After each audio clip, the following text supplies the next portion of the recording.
Hello everyone. Is unregistered agreements pertaining to immovable property such as land or building is valid in the court of law? That is the topic that we are going to discuss today. So on the face of an agreement or a contract, can it be called valid or invalid?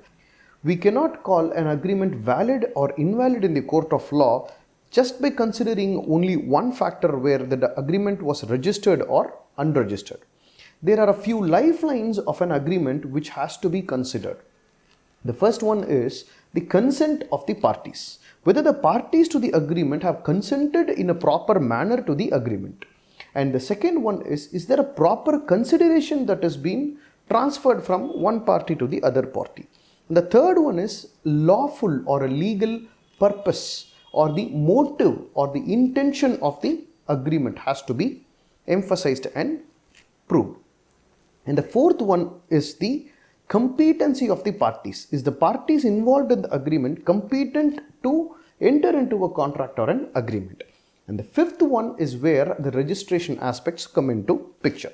So just because an agreement is registered, we cannot call it a valid agreement. And at the same time, just because an agreement is unregistered, we cannot call it an invalid or a void agreement.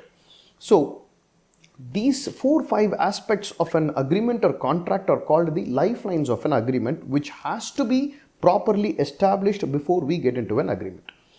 According to section 17 of the Indian Registration Act 1908, any agreement pertaining to an immovable property which has a value of more than rupees 100 has to be registered. So does that mean the rental agreements for the residential buildings and commercial buildings are invalid in the court of law? No, it doesn't work in that particular pattern. So when it comes to immovable property, there are two major key factors that we would have to look into. The first one is the title for the property. Who is the title owner of the property? And the second one is the possession. Who is having the possession of the property, or who is holding the possession of the immovable property? These are the two key factors that we would have to look into when it comes to immovable properties. If you are planning to convey possession to one party to another party, it can be a unregistered agreement. For example, rental agreements where you convey just the possession to another party. So in that case, it can be an unregistered agreement. But unregistered rental agreements are valid only if the tenure of the rental agreement is within 12 months span. Okay, so when it comes to possession, yes, you can execute an unregistered agreement when you are just conveying the possession. But at the same time, if you are conveying title, it cannot be an unregistered agreement. For example, title of any property that has a value of more than 100 rupees cannot be conveyed to another party through an unregistered agreement. For example, a sale deed or a settlement deed or a gift deed cannot be unregistered. They have to be registered if the value of the property is more than rupees 100. But at the same time, when it comes to transferring of the possession, it can be an unregistered agreement. For example, rental agreements, an agreement with a building contractor, or an agreement to do some act on the property, which is immovable property, the building or the land. Those agreements all can be unregistered. But at the same time, even if they are unregistered, yes, they are 100% enforceable in the court of law.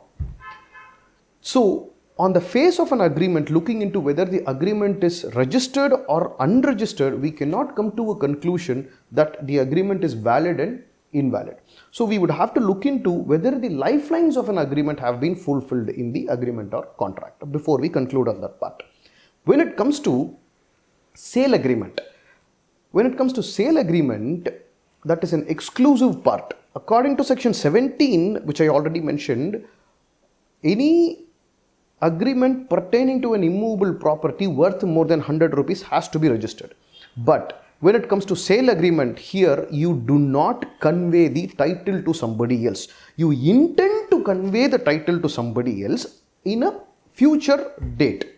Okay, so you do not immediately convey title to the another party, but at the same time you intend to convey the title on a future date, in an upcoming date. In that case also you do not convey the title. So yes, unregistered sale agreements are valid in the court of law. So when it comes to sale agreements, Section 17 alone should not be read.